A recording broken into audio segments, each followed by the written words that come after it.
Hey, sorry.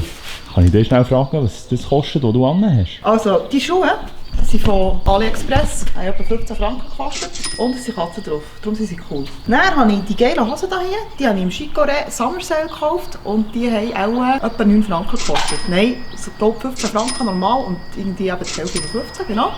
Dann habe ich ein schnuddriges Chicoré-T-Shirt, das hat auch 5 Euro gekostet. Dann habe ich Unterhosen an, Multipack im Migros. Und dann habe ich einen BH an, den ich für Weihnachten bekommen. Hier ein Multipack Haarbümmeli, habe ich im Deutschen gekauft, im Teddys, für 1 Euro. Das ist ein Ring, keine Ahnung von was ich den habe, den habe ich gefunden irgendwo, für den Scheisse. Mein Verlobungsring, den habe ich bekommen. Und mein Ring, der hat etwa 700 Stutz gekostet. Ohrenpack mit Tätzchen drauf, 1,50 AliExpress. Die Brüste von Zalando 20 Stutz. Das ist es. Die Zahnspange habe ich auch noch. Da innen, die hat auch mal viel gekostet. Also mein Outfit, das Trash-Outfit, ist auch etwa 30 Stutz im Ganzen.